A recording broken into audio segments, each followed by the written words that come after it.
Ethan Morgan stood in the spotlight, the gleaming CEO of a booming tech company nestled in the heart of Asheville, North Carolina.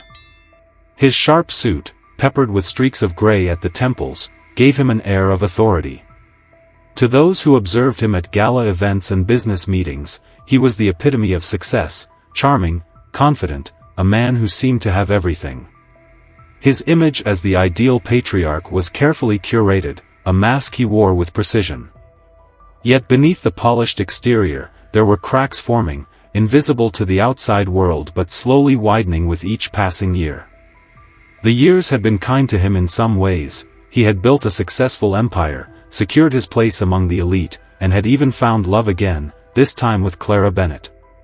Clara, a 42-year-old event planner, was vibrant and full of life, a stark contrast to Ethan's more reserved demeanor. They had met at a business conference in Stockholm, a whirlwind romance igniting between them that no one saw coming. Within months, they were married, their lavish ceremony talked about for weeks in Asheville's social circles. On the outside, they were the perfect couple. Together, they presented an image of success and happiness. But behind closed doors, the picture was more complicated. Clara had come with a past that Ethan didn't fully understand. She had lived openly as a lesbian in Stockholm, even having a serious relationship with a woman named Maya Bergstrom.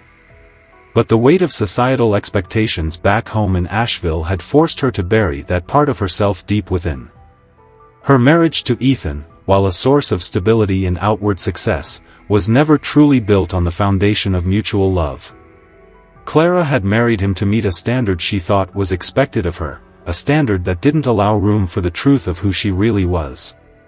She didn't love him the way she wanted to, she loved the life he provided, the acceptance that came with being his wife.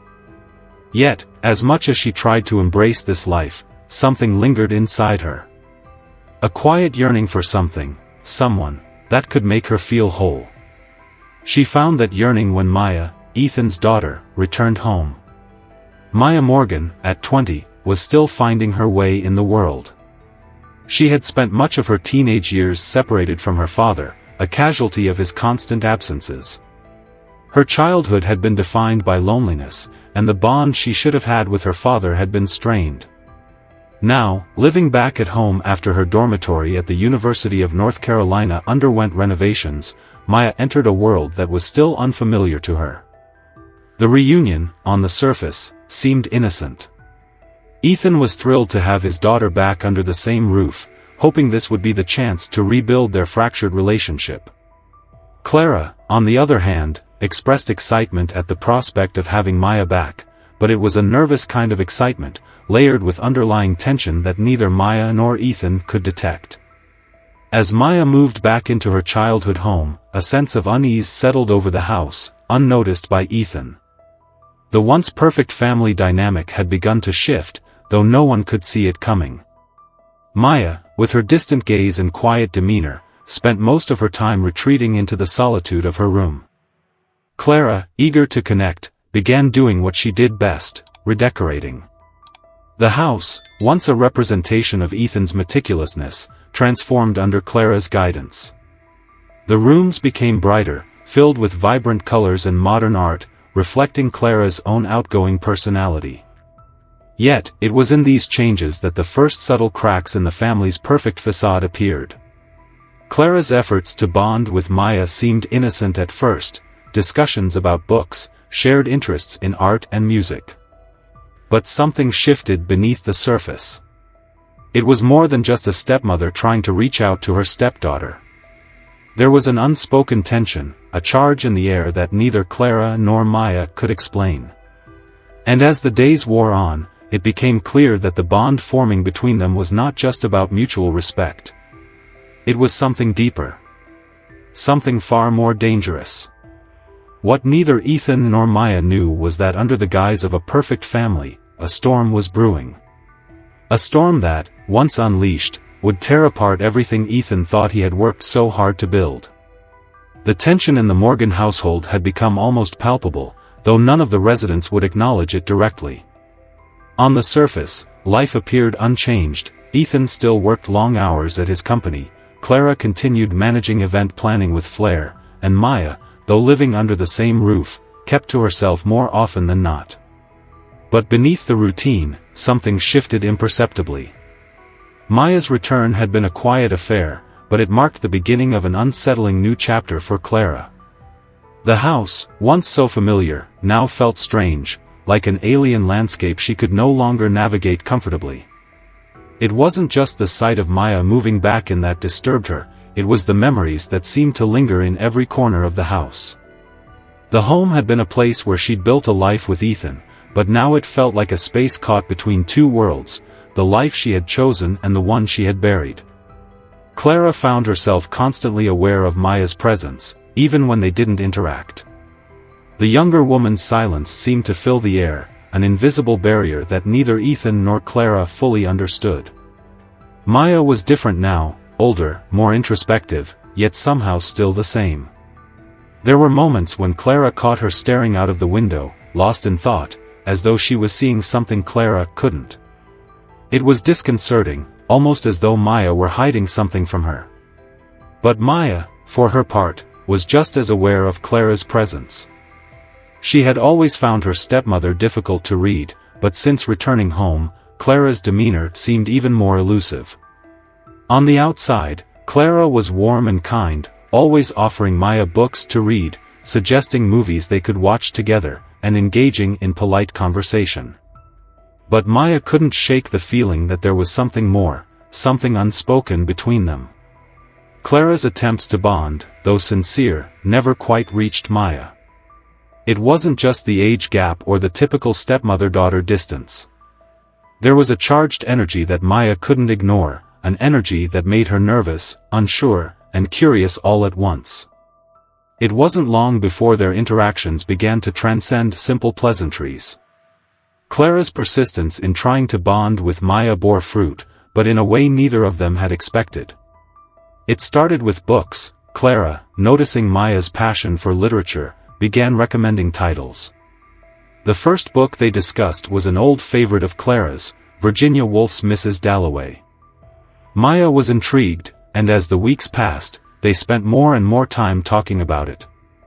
The conversations grew deeper, more personal. They found common ground in their shared love of philosophy, music, and art. And over time, something began to shift between them, an unspoken understanding taking root. What began as friendly discussions over a cup of tea soon transformed into late-night talks, often lasting until the early hours of the morning. Maya, who had always been reserved and distant, began to open up to Clara in ways she never had with anyone else.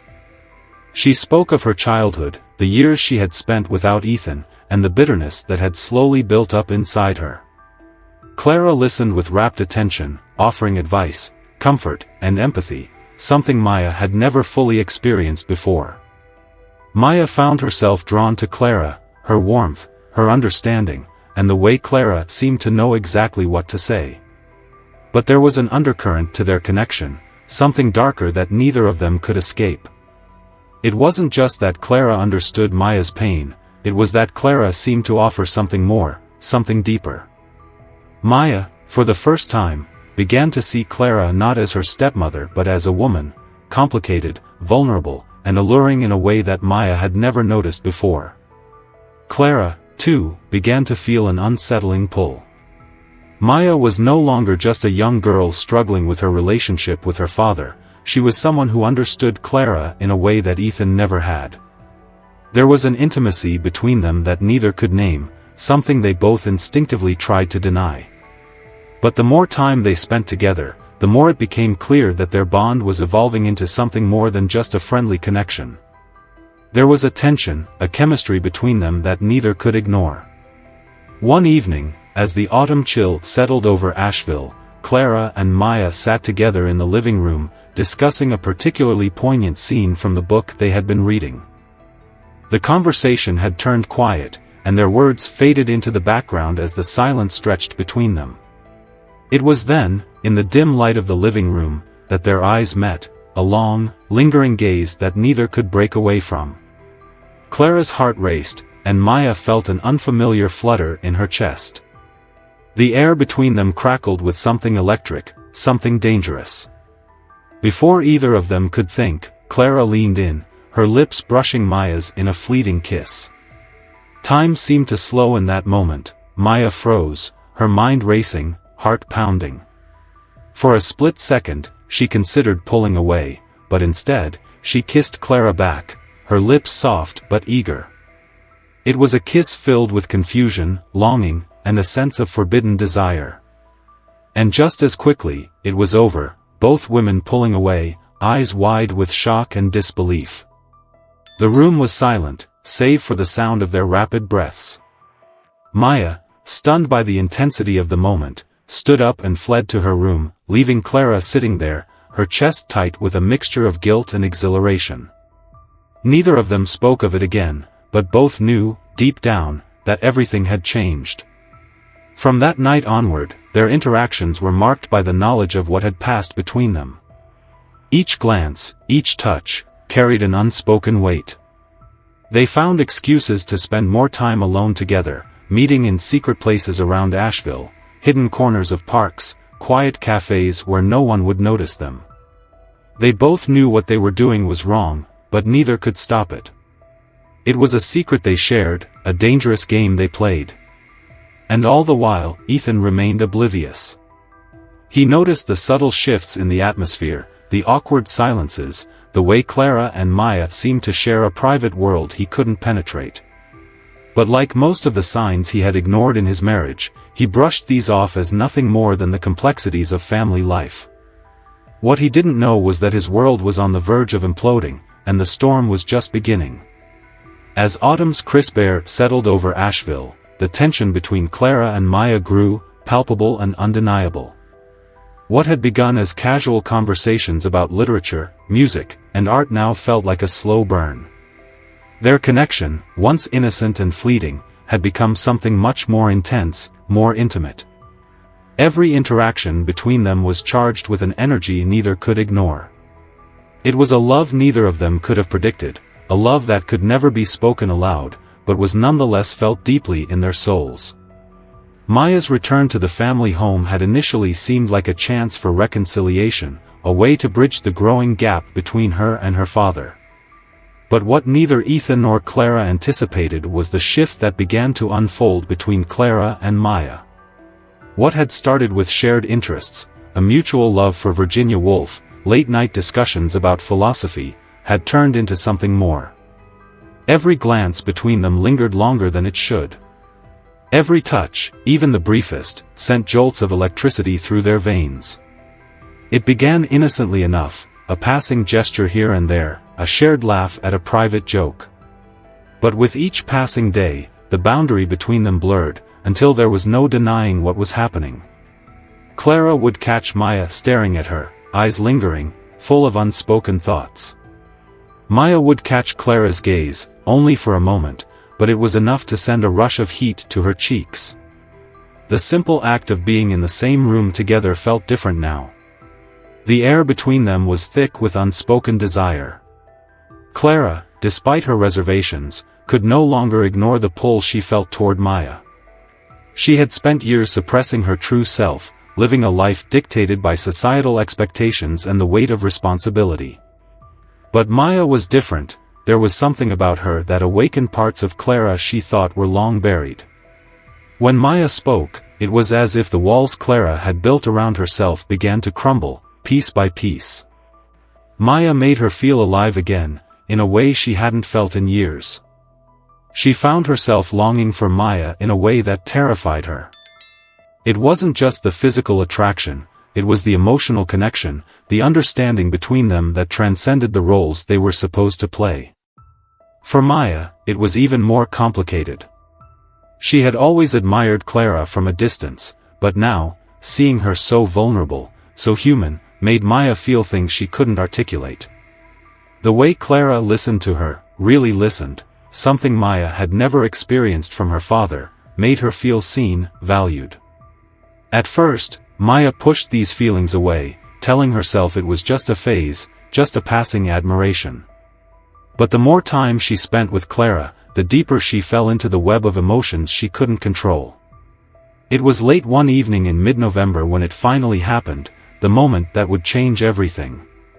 Ethan had left for a business trip, as he often did, leaving the house quiet and still.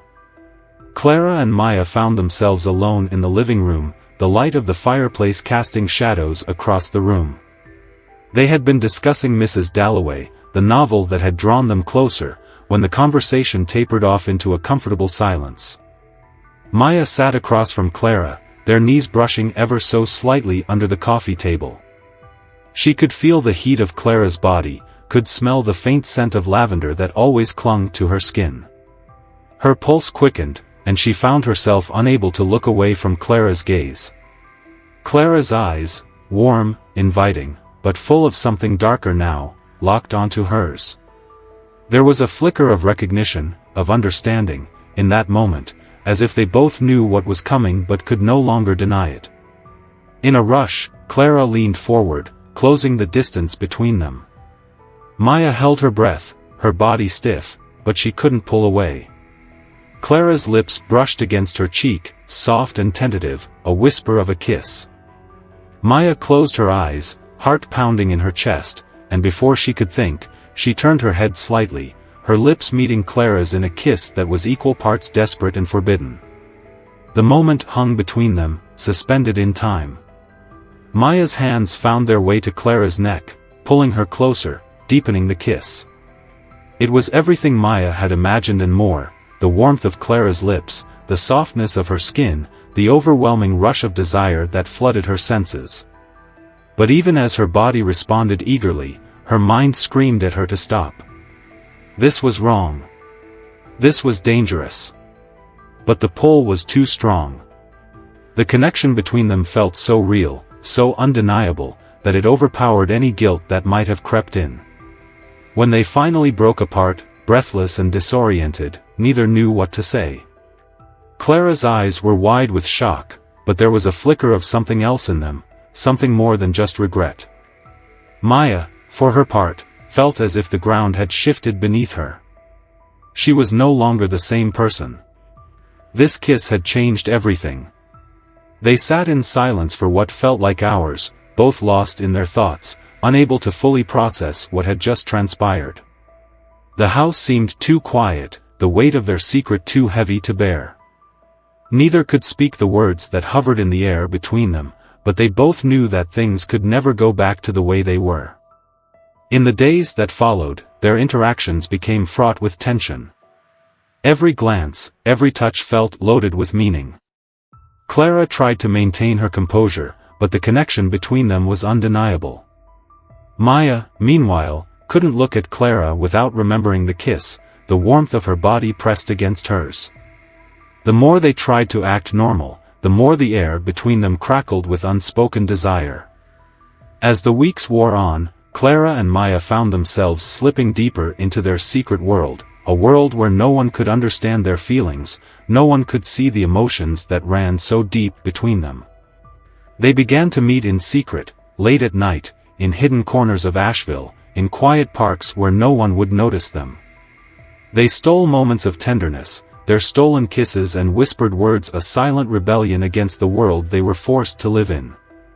But the weight of their deception began to take its toll. Clara, once so composed, found herself unraveling. Maya, too, struggled with the guilt of what she had become, a woman in love with her stepmother, caught between longing and shame. And as much as they tried to hold on to their secret, they both knew that the truth could only remain hidden for so long. The calm before the storm had arrived, but it was far more dangerous than anyone could have predicted. Ethan Morgan, after weeks of growing unease, finally decided to make a change in his life.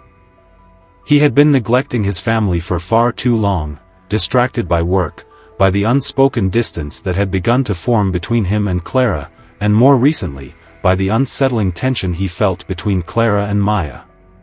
Ethan, ever the optimist, hoped that his decision to cut back on his work hours would give the family the chance to heal, to reconnect. It was an attempt to reclaim the family he thought he had lost. But the timing couldn't have been worse. The announcement came on a quiet Sunday evening in late May. Ethan, with a look of determination, declared that he would be taking a more hands-on approach at home. His workload would be reduced, and he'd be spending more time with Maya, with Clara. The moment the words left his lips, both Clara and Maya stiffened. For them, his decision was not a cause for celebration, but a threat to everything they had been secretly building. Their world, carefully crafted behind closed doors, was at risk of being exposed. Maya, sitting at the dinner table, exchanged a fleeting glance with Clara, one that went unnoticed by Ethan. There was a silent panic in their eyes, a shared understanding that the foundation they had built, fragile as it was now in peril. Their secret meetings, their stolen moments, had been sustained by Ethan's frequent absences, but now those absences were about to end. The facade of normalcy they had worked so hard to maintain was slipping, and neither Clara nor Maya knew how long they could continue living this lie. For Clara, the news was a slap to the face. She had been trying, unsuccessfully, to bury her true feelings. But now, with Ethan in the house more often, the guilt was suffocating. She had been playing the part of a loving wife, of a mother figure to Maya, but now the cracks in her facade were impossible to ignore. She had been so careful, so meticulous, but the sudden shift in Ethan's behavior was an alarm she couldn't silence. Her emotions, once buried under layers of duty and decorum, now erupted in a violent storm of confusion and fear. Maya, too, felt the weight of Ethan's decision pressing down on her. In many ways, his presence was a reminder of everything she had repressed, the years of distance between them, the unmet expectations, the anger she had carried for so long. Yet, she also felt the growing desire to escape the tension, the forbidden love that she shared with Clara. It was no longer just about Ethan, about trying to mend a broken relationship. It was about something far more dangerous, the growing bond between her and Clara, and the devastating realization that they could no longer keep their secret hidden. As the days passed, the atmosphere in the house became increasingly tense. Ethan, eager to reconnect with his family, was oblivious to the undercurrents of guilt and fear swirling between Clara and Maya. He tried to engage with both of them, planning family outings, dinners, and activities, but his efforts were met with awkward silences and half-hearted participation. Clara would smile, but it was a smile that didn't reach her eyes. Maya would nod along, but her mind was elsewhere, lost in a sea of confusion and regret. It was on the evening of June 14th, however, when the situation reached its breaking point. Ethan, having left for a late meeting at work, decided to secretly return home early. He had been suspicious for some time. Something in Clara's behavior, something in Maya's increasingly distant nature, had raised red flags. He had noticed the way Clara and Maya seemed to avoid his gaze, the uncomfortable silences when he entered the room. He had caught snippets of whispered conversations between them, words he could never quite make out, but the tone had unsettled him. His gut told him something was wrong, something he couldn't put his finger on. So, on that fateful night, he parked a block away and watched the house, his heart pounding in his chest. He watched Maya leave, supposedly for a study group at the university. 20 minutes later, Clara left as well, carrying a bag, her body language betraying a sense of urgency. Ethan's suspicions were confirmed, and in a fit of confusion and rage, he followed them. He trailed them to a small cafe on the outskirts of Asheville, a quiet place where no one would notice. Through the window, he saw them, Clara and Maya, sitting close together, their hands entwined on the table. In that moment, the truth hit him like a tidal wave. His wife, the woman he had married, the woman who had promised to be by his side, was having an affair. But this wasn't just any affair, it was an affair with his own daughter. Numb with shock, his mind spun in a frenzy of disbelief and anger. He wanted to scream, to confront them right there in the cafe, but he couldn't. Instead, he turned and fled, driving home with his heart in his throat. The moment he stepped inside the house, he knew it was over. The life he had worked so hard to build had unraveled in front of his eyes, and he could no longer deny it. Clara and Maya returned home later that night, completely unaware that Ethan knew everything. As they entered the living room, their nervous chatter died in their throats. The house felt suffocating, the silence louder than words. Ethan was sitting in the darkened living room, his back to the door, his hands clenched into fists. "Clara, Maya," Ethan's voice broke the stillness, low and cold. "I was about to say the same thing to you." The words hung in the air, chilling them both to the bone. Clara's heart sank. She knew this moment had come, the moment when the lies would collapse under the weight of the truth. But she wasn't prepared for the fury in Ethan's eyes, the raw betrayal that radiated from him. Maya, standing frozen beside Clara, felt a wave of panic rise in her chest. It was too late to turn back now. "I saw everything," Ethan spat, his voice shaking with rage. "I saw you both. At the cafe. Don't you dare lie to me." The room exploded in chaos. Clara tried to explain, but the words caught in her throat. Maya, too, tried to speak, but nothing could stop the tidal wave of accusations and fury. The years of resentment, the silence, the guilt, all of it came rushing out in a torrent of emotion. But in the midst of the heated argument, something broke. In his rage, Ethan grabbed the heavy crystal vase from the side table, his hands trembling. His grip faltered, his vision blurred with fury, and the vase slipped from his grasp. The sharp, cold glass collided with his temple with a sickening crack. Ethan crumpled to the floor, blood spreading beneath him in a pool. For a moment, Clara and Maya stood frozen in shock, unable to comprehend what had just happened. The reality of the moment began to sink in, and panic took hold. They rushed to his side, Clara checking for a pulse, Maya frantically reaching for her phone to call an ambulance. But it was too late. Ethan Morgan, successful businessman and father, was dead. In the stillness that followed, as sirens echoed in the distance, Clara turned to Maya, her face pale, her eyes wide with terror. "We can't tell anyone what really happened," Clara whispered, her voice trembling. "No one would believe it was an accident. We need to come up with a story, and we need to do it now." And in that moment, the future of both women was sealed. The tragedy that had unfolded would only be the beginning of a much darker journey, one that would leave them trapped in a web of lies and guilt from which there would be no escape.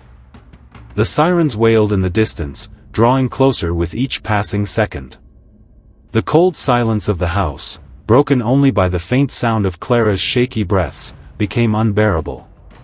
She stood over Ethan's motionless body, her heart pounding in her chest, the weight of the moment settling upon her like a heavy cloak. Maya, pale and trembling, stood beside her, her hands shaking as she held her phone. The lie they were about to tell would be the first step in a series of events they could not undo. "Clara, what do we do?" Maya whispered, her voice cracking under the strain of the night's horrors.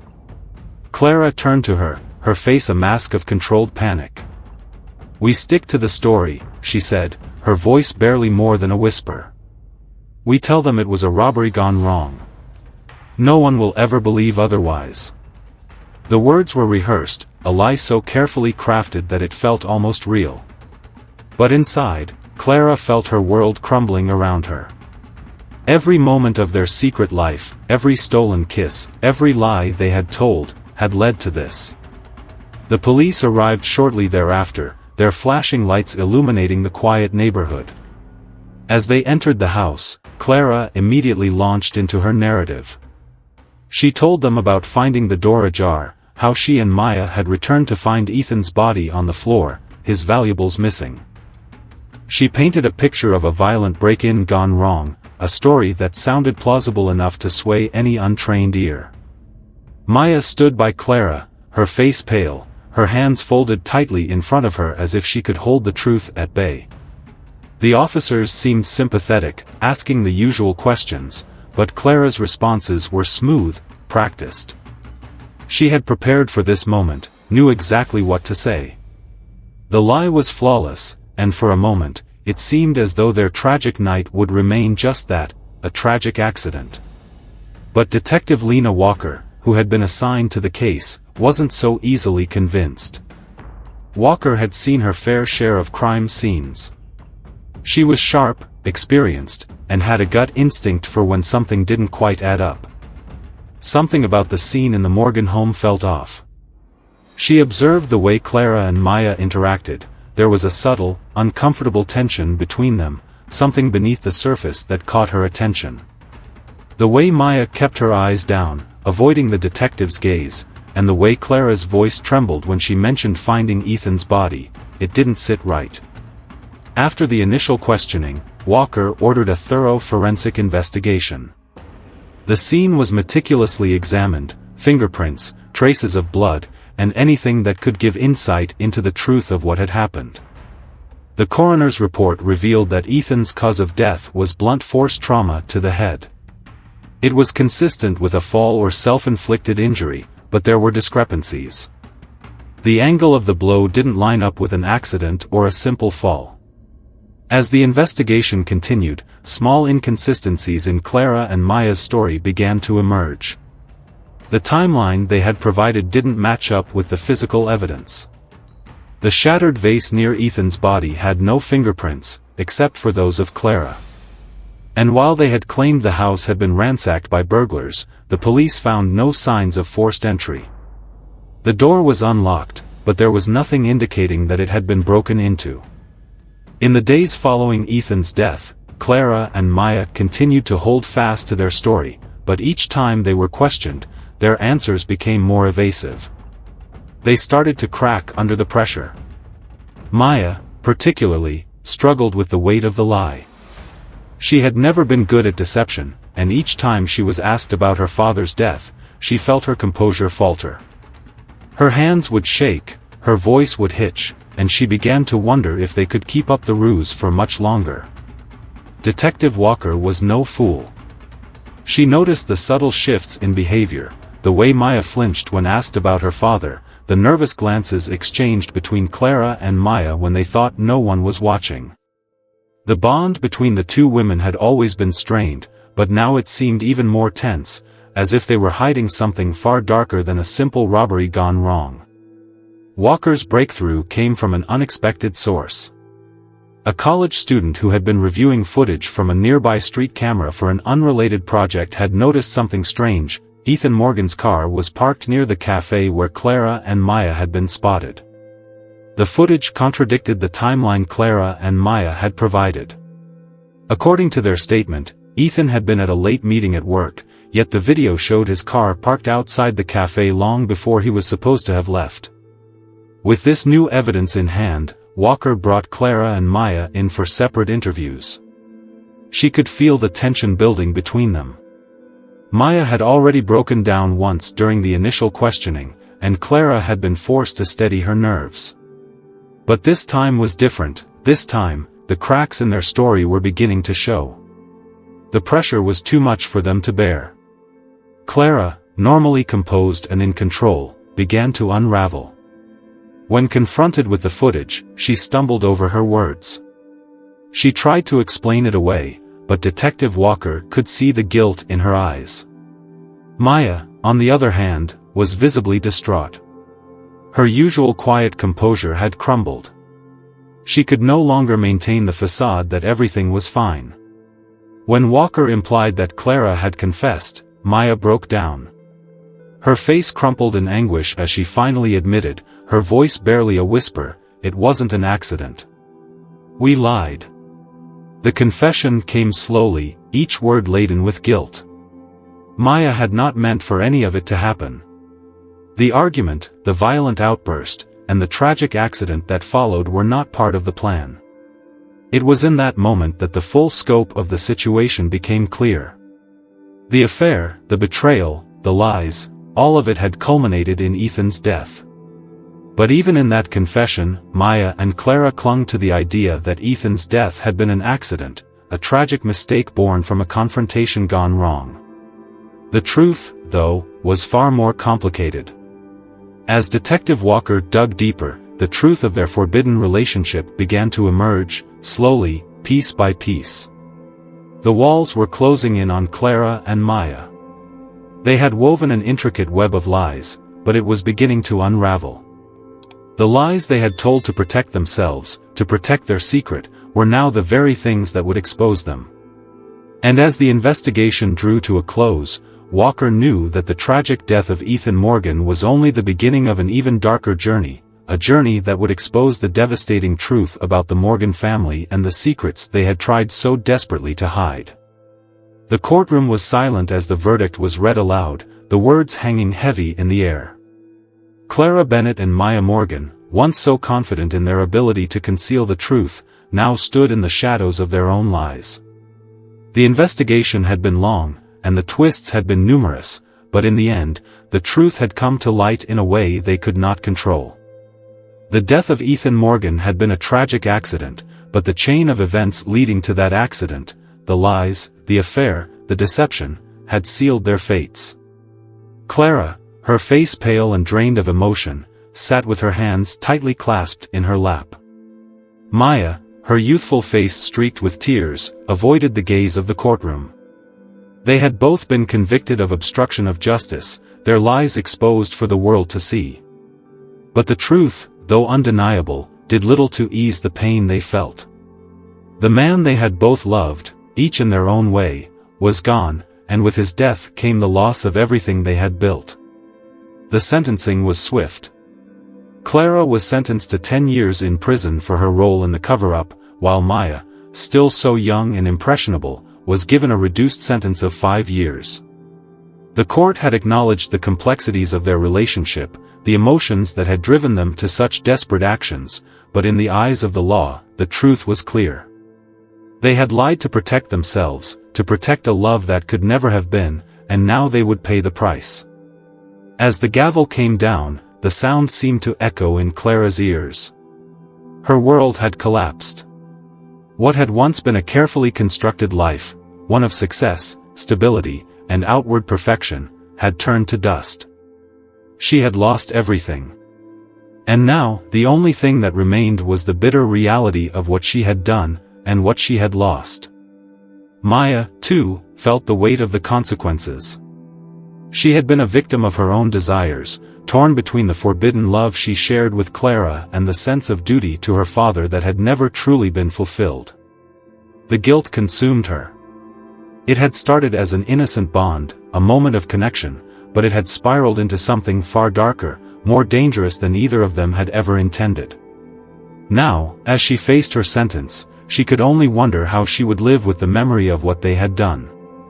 As they were escorted out of the courtroom, Clara and Maya exchanged a brief, sorrowful glance, a look of silent understanding. There would be no happy ending for either of them. No redemption. No peace. Just the long years ahead, spent in the shadow of the choices they had made. Back in Asheville, life moved on without them. The Morgan family home, once a place of warmth and promise, stood empty. Neighbors spoke in hushed tones about the tragedy, their voices laced with disbelief. The story of the betrayal, of the forbidden love that had led to death, was now a cautionary tale, whispered in the corners of social gatherings, forever etched into the fabric of the small town. But for Clara and Maya, the consequences were just beginning. The years ahead would be filled with reflection, regret, and the struggle to come to terms with the destruction they had wrought. The love that had bound them, once so strong, had now become their greatest burden. And though they had been convicted of the crimes they had committed, the real punishment would be the emotional toll of living with the truth. As the months passed and the dust settled, the true cost of Ethan's death was felt not just by Clara and Maya, but by the community that had once looked up to the Morgan family. Ethan had been more than just a successful businessman, he had been a father, a husband, a man who had built his life on a foundation of trust. And in the end, that trust had been shattered in the most brutal of ways. The tragedy of his death would ripple through everyone who had known him, leaving a wake of heartbreak and loss that could never be undone. The story of Clara and Maya's forbidden love, their deceit, and the tragedy that followed was a lesson, a dark reminder of the power of secrets, the danger of suppressed desires, and the devastating consequences of betrayal. In the end, there were no winners, no heroes, only victims of their own actions. What do you think? This story is one of forbidden love, betrayal, and the devastating consequences of secrets. Do you think the punishment fit the crime, or was it too harsh? How do you feel about the choices Clara and Maya made? Was there any way for them to avoid the tragic end they met? We'd love to hear your thoughts. Leave a comment below and share your perspective with us. Do you think there could have been a redemption arc, or was their fate sealed from the beginning? Let us know in the comments.